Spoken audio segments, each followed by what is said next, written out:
সুপ্রিয় শিক্ষার্থী মণ্ডলী, সবাইকে শুভেচ্ছা অভিনন্দন জানিয়ে আমার গল্পের ক্লাসে আজকে আপনাদের শুভেচ্ছা অভিনন্দন জানাই। অর্থাৎ আমি আজকে ক্লাস নিতে আসিনি, গল্প শোনাতে এসেছি। আমরা ক্লাস থেকে গল্প শুনতে বেশি পছন্দ করি, তাই আপনাদের আমি গল্পের জগতে নিয়ে যাব। তাই দেখা যাক একটা গল্প আমি আপনাদের এখনই শোনাচ্ছি। যে গল্পটি হচ্ছে ঠিক জ্যৈষ্ঠ মাসের সময় যখন আম, কাঁঠাল, খেজুর বিভিন্ন রকম ফল পেকে যায়, ঠিক তখনই দেখা যায় যে অঞ্চলে বা যে গ্রাম অঞ্চলের দিকে বিদ্যুৎ লাইন নেই, সে অঞ্চলে মানুষ দাবদাহ গরমে বাড়িতে সহ্য করতে না পেরে মাঠে গিয়ে বা কোনো গাছের নিচে শুয়ে একটু আরাম করার চেষ্টা করে। ঠিক সেই রকম দেখা যাচ্ছে যে একটা পাকা খেজুর গাছের নিচে একটা লোক শুয়ে আছে, বাতাস হচ্ছে, সুন্দর একটা মনোরম পরিবেশ। ঠিক তখনই একটা পাকা খেজুর তার গোপের উপরে পড়েছে। তার কিছুক্ষণ পর একটা লোক তার পাশ দিয়ে হেঁটে যেয়ে বলছে, ভাই আপনার গোপের উপরে একটা পাকা খেজুর, সুন্দর একটা পাকা খেজুর, হ্যাঁ আপনি খাচ্ছেন না কেন? তখন সে বলছে যে আমার খেতে ইচ্ছা করছে, কিন্তু গালটা ফাঁকা করে ওখানে দিতে আমার ইচ্ছা করছে না, আপনি একটু দিয়ে দেন, গালের ভিতরে দিয়ে দেন। এই কথা যখনই বলছে তখন একটু মিষ্টি হেসে পড়লো এবং আমরা বুঝতে পারছি যে এই লোকটি যে কত অলস। অর্থাৎ এখানে বোঝানো হয়েছে নিতান্ত অলসকে বোঝাচ্ছে। অর্থাৎ এখানে বোঝায় যে গোপ খেজুরের অর্থ হচ্ছে নিতান্ত অলস। তাহলে আপনারা বুঝতে পারছেন আমার গল্পের মাধ্যমে আজকে আমি আপনাদের কোন ক্লাস বা কি বোঝাতে চাচ্ছি, সেটাই আপনাদের আজকের আলোচ্য বিষয়। অর্থাৎ আজকের ক্লাসের আলোচ্য বিষয় হচ্ছে বাগধারা। তাহলে আমরা গল্পে গল্পে বাগধারাগুলো মনে রাখবো।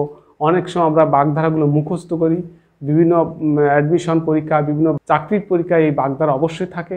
তাহলে এই সমস্ত পরীক্ষাগুলো আমরা বাগধারা মুখস্থ করে কিন্তু আমরা পারি না। কিন্তু আমি এমনভাবে বাগধারাগুলো সাজিয়েছি, গল্পের মাধ্যমে বাগধারাগুলো বোঝানোর চেষ্টা করব। এবং সমজাতীয় বাগধারা, সমজাতীয় বলতে কি, একই অর্থ হচ্ছে অনেকগুলো শব্দের মাধ্যমে সেই শব্দগুলো এক জায়গায় করে আমি এইভাবে সাজানোর চেষ্টা করেছি।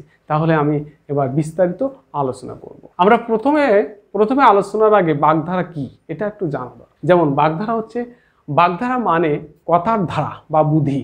বাগধারাটি এসেছে প্রাচীন লোকগাথা থেকে। পৃথিবীর সব ভাষাতেই এমন কতগুলো শব্দ আছে সেগুলো নিছক ব্যাকরণগত বা আবিধানিক অর্থ মাত্র প্রকাশ করে না, সেগুলোর অর্থ অন্তর্নিহিত ভাব বা অর্থই প্রধান।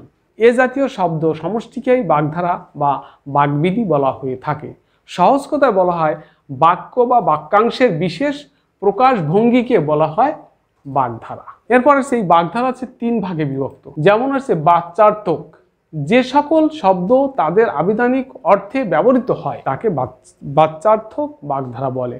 যেমন কাঁচা আম অর্থ অপরিপক্ক আম, অর্থাৎ নট পরিপক্ক, অর্থাৎ এই জন্য বলা হয়েছে কাঁচা আম বলতে অপরিপক্ক আমকে বোঝায়। তারপর আছে লক্ষ্যার্থক, অর্থাৎ যে সকল শব্দ তাদের আবিধানিক অর্থে ব্যবহৃত না হয়ে অন্য অর্থ বোঝায় তাকে লক্ষ্যার্থক বাগধারা বলে। অর্থাৎ তাদের আবিধানিক অর্থের দিকে না গিয়ে অন্য কোনো অর্থ প্রকাশ করে, সেটা হচ্ছে লক্ষ্যার্থক বাগধারা। যেমন অর্ধচন্দ্র বলতে বাঁকা চাঁদকে বোঝাচ্ছে না, বোঝাচ্ছে কি গলা ধাক্কা। এরপরে দেখছি ব্যঙ্গার্থক। ব্যঙ্গার্থকটা কি, যখন কোনো শব্দ বা শব্দ সমষ্টি বাচ্যার্থ বা লক্ষ্যার্থ প্রকাশ না করে অন্য একটি নতুন গভীর ব্যঞ্জনাপূর্ণ অর্থ প্রকাশ করে তখন তাকে ব্যঙ্গার্থক বাগধারা বলে। যেমন রমেশ বাবুর ছেলে একটা অকাল কুষ্মাণ্ড, অর্থাৎ এই বাক্যে অকাল কুষ্মাণ্ড বলতে বোঝানো হয়েছে অপদার্থ। তাহলে আমরা বাগধারার সংজ্ঞা জানতে পারলাম, বাগধারা তিন প্রকার কি কি সেগুলো এবং তাদের সংজ্ঞা উদাহরণ সবই জানতে পারলাম।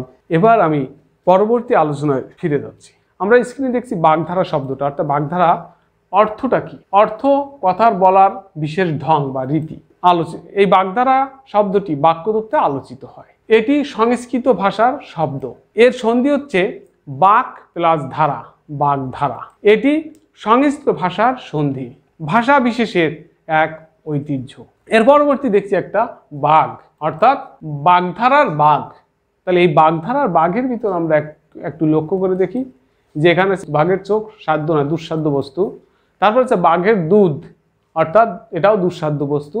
তারপর হচ্ছে এক বনে দুই বাঘ, অর্থাৎ প্রবল প্রতিদ্বন্দ্বী। তারপরে আসছে দেখছি বাঘের মাসি, অর্থাৎ আরামপ্রিয় ব্যক্তিকে বোঝানো হয়েছে। বাঘের আড়ি, অর্থাৎ নাসরবান্দা দুশ্মনী, নাসরবান্দা মানে জেদি প্রকৃতি। জলে কুমির ডাঙায় বাঘ, অর্থাৎ বোঝানো হয়েছে উভয় সংকট। তাহলে আমরা এই চিত্রটার মাধ্যমে আমরা বুঝতে পারছি বাগধারার বাঘ বলতে একই বাঘ দিয়ে, বাঘ শব্দ দিয়ে অনেকগুলো অর্থ প্রকাশ করে। এবার কিন্তু আমরা আবার গল্পে গল্পে সেই বাগধারায় ফিরে যাব, মূল বাগধারার মূল আলোচনায়। আপনারা স্ক্রিনে চোখ রাখুন।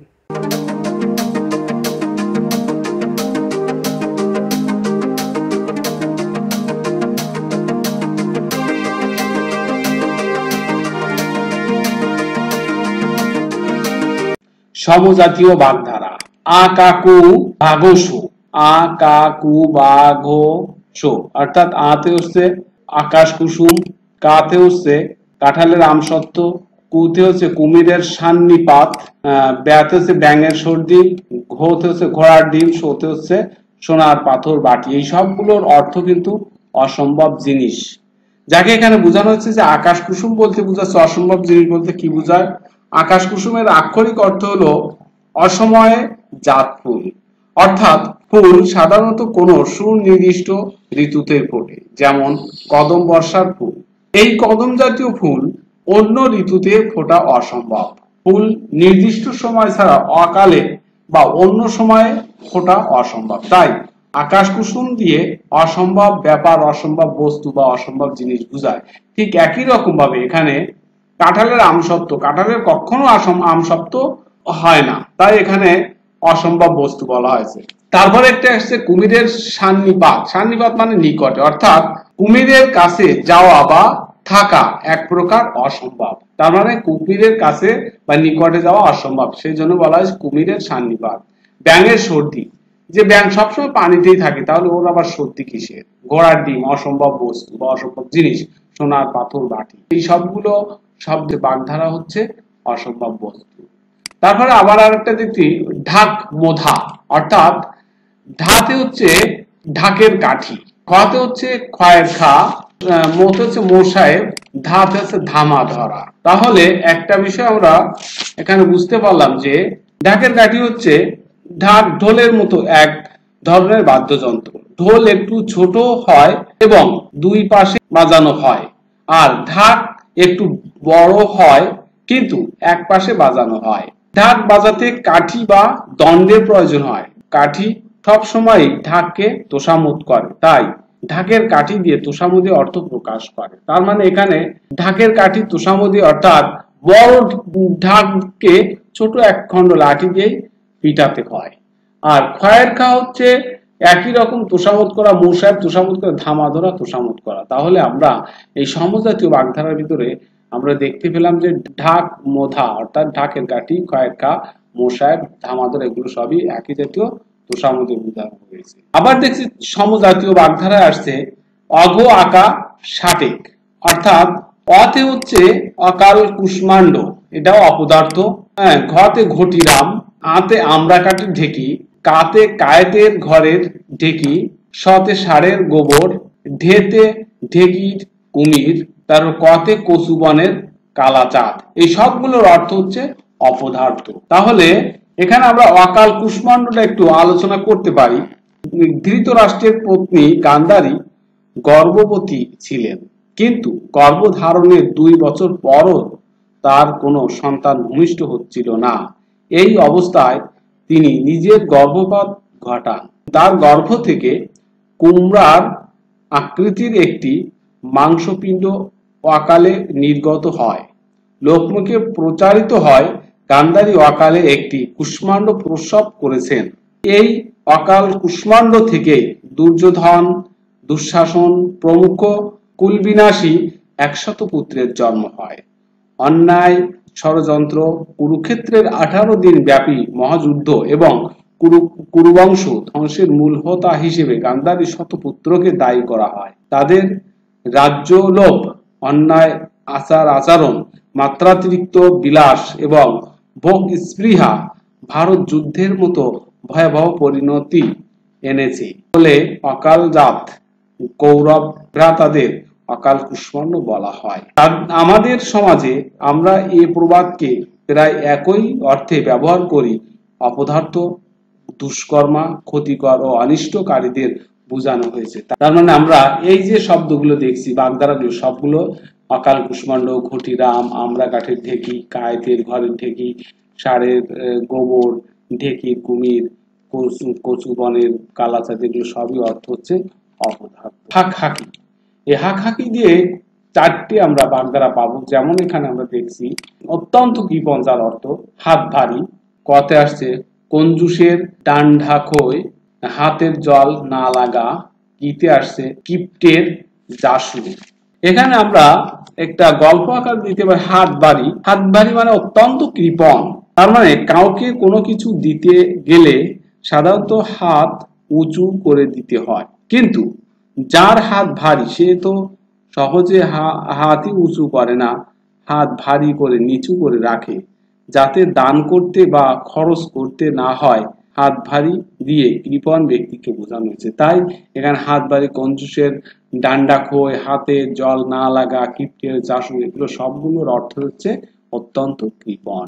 সমজাতীয় বাগধারা হিসেবে আমরা পেয়েছি আর একটা অ অ অ অ ঢেবু।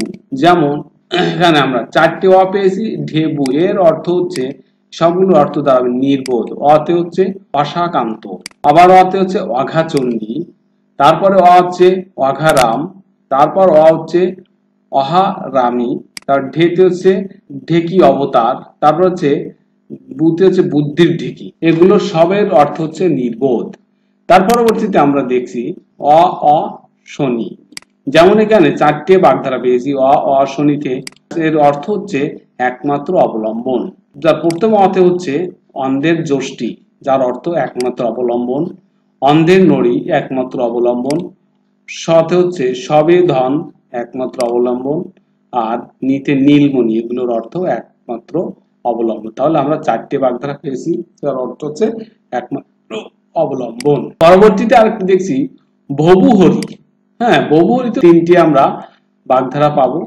যেমন এখানে যার অর্থ দাঁড়াবে অপব্যয়। যেমন ফতে হচ্ছে ভস্যে ঘি ঢালা। তারপরে আমরা দেখছি ফুতে হচ্ছে ভূতের বাপের শ্রাদ্ধ। তারপর হচ্ছে ফতে হচ্ছে হরিলুট। আমরা এখানে ভস্যে ঘি ঢালা দিয়ে একটা বিষয় পাই, যা নিষ্ফল কাজ বা অপব্যয়। অতীতে মাঙ্গলিক বা ধর্মীয় অনুষ্ঠানে যজ্ঞ করার বিধান ছিল। ধর্মীয় অনুষ্ঠানে যজ্ঞের আদলে পুরোহিতদের অনেকেই হোম করেন আগুন জেলে। ওই আগুনে মন্ত্রোচ্চারণ করে দেবতার উদ্দেশ্যে আহুতি দেয়া হয় ঘি দিয়ে। এতে দাহ্য কাঠখড়ি বেশ ভালোভাবে পুড়তে পারে। দাহ্য পদার্থ পুড়ে ছাই হবার পর ওই ছাইয়ের মধ্যে ঘি দেওয়ার কোনো অর্থই হয় না, আর দিলে তা অপচয় বা অপব্যয় ছাড়া আর কিছুই নয়।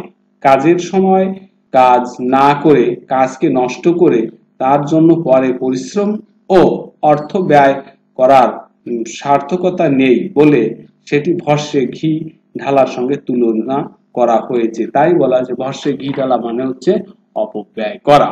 তাহলে এখানে ভূতের বাপের শ্রাদ্ধ সে একই রকমই অপব্যয় করা। হরিলুট, সব হরিলুট করে নিয়ে যাওয়ার মতন, অর্থাৎ হরিলুট মানে অপব্যয় করা বোঝানো হয়েছে। এইরকম সমজাতীয় আরো অনেক বাগধারা রয়েছে। যদি আপনারা পেয়ে থাকেন তাহলে এর সঙ্গে যুক্ত করে আপনারা পড়বেন, জানবেন, তাহলে আরো সুবিধা হবে। পরবর্তীতে আমরা দেখছি সমজাতীয় বাগধারার ভিতরে আসছে অপ, অভ, অপঞ্চ। এখানে আমরা দেখছি যার অর্থ দাঁড়াবে শেষ বিদায় বা মৃত্যুকে বোঝানো হয়েছে। যেমন অগস্ত যাত্রা, তারপর আসছে পটল তোলা, তারপর আসছে ওয়াতে অনন্ত সজ্জা, ভতে হচ্ছে ভবলীলা সাঙ্গ হওয়া, তারপর হচ্ছে ওয়াতে চক্কা পাওয়া, পথে হচ্ছে পঞ্চত্ব প্রাপ্তি। এখানে আমরা অগস্ত যাত্রা হিসেবে আমরা বলতে পারি অগস্ত বেদের একজন ঋষির নাম। তিনি ছিলেন বিন্দ পর্বতের গুরু।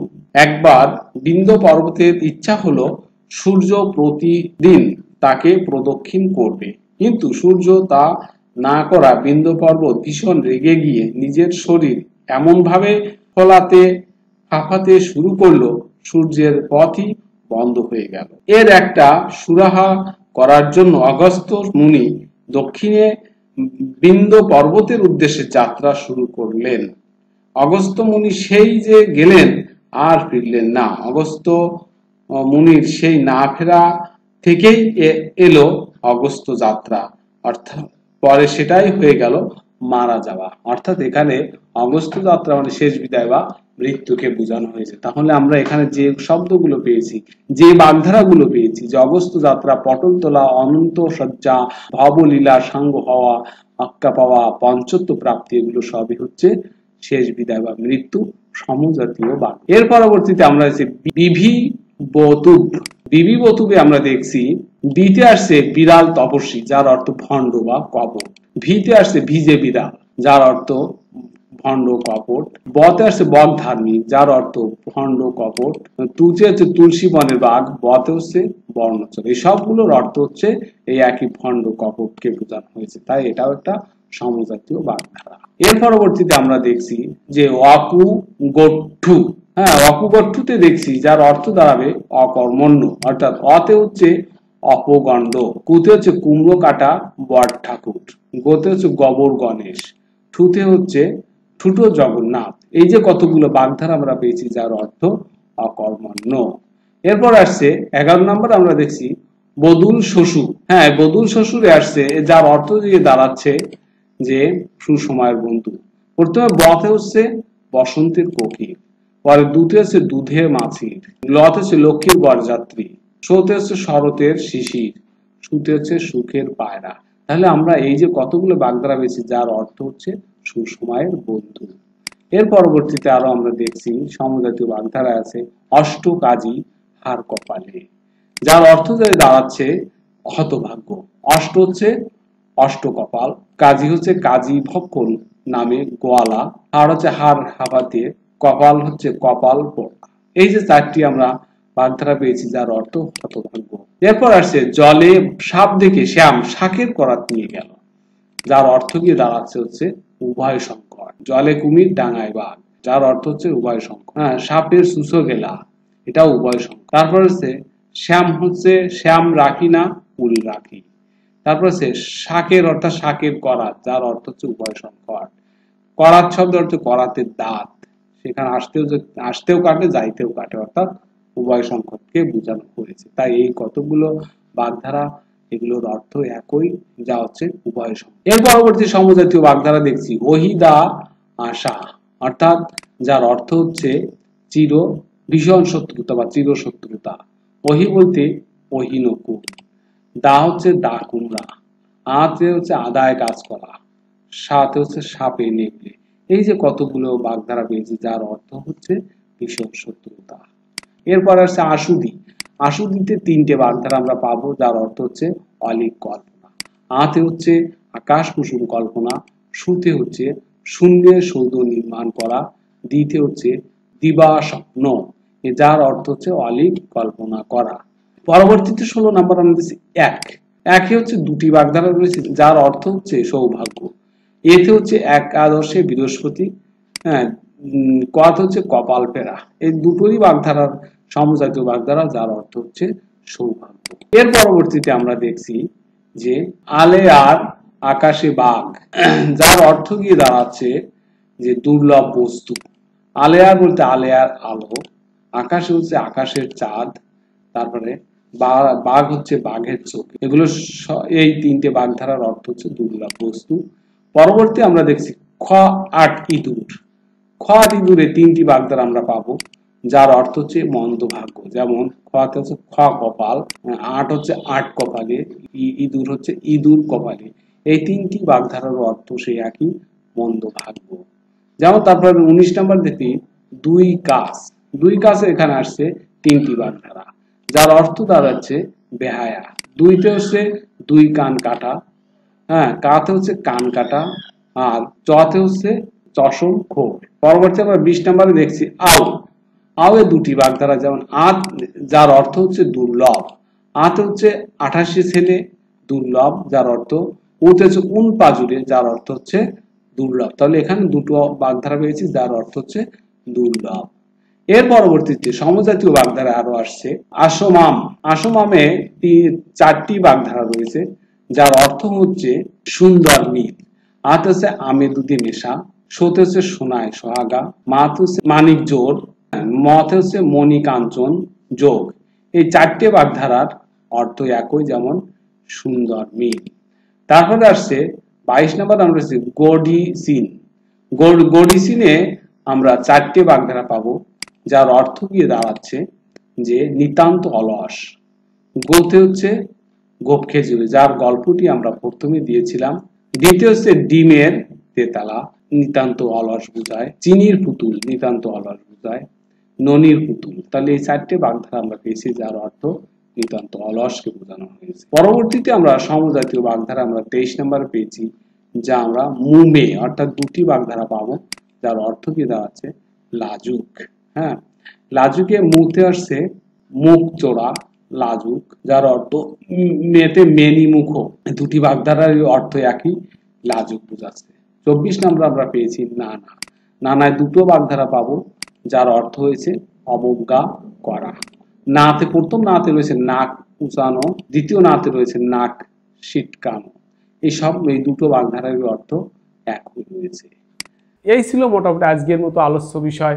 আপনারা গল্পে গল্পে বাগধারাগুলো বুঝতে পেরেছেন এবং আয়ত্ত করতে পেরেছেন। এর পরবর্তীতেও আমি আরও আলোচনা করব, এই বাগধারা নিয়ে আপনাদের সামনে হাজির হব, যা বর্ণভেদে বাগধারা, অর্থাৎ ক এর কতগুলো বাগধারা আছে তার কিছু গল্প আছে, অ এর কতগুলো বাগধারা আছে তার কিছু গল্প আছে। এখানে আমি সমজাতীয় বাগধারা আলোচনা করলাম, কিন্তু ওখানে আমি বর্ণভেদে বাগধারা আলোচনা করব। আপনারা আমার সাথে থাকবেন এবং প্রত্যেকটা ক্লাস সুন্দরভাবে লক্ষ্য করবেন, তাহলে আপনাদের উপকার আসবে। চাকরির পরীক্ষায়, অ্যাডমিশন পরীক্ষায়, বিভিন্ন পরীক্ষায় এই বাগধারাগুলো আসে। আপনারা অবশ্যই বুঝতে পেরেছেন এবং আমার সাথে থাকবেন এই আশাবাদ ব্যক্ত করে এখানে শেষ করছি। সবাইকে ধন্যবাদ।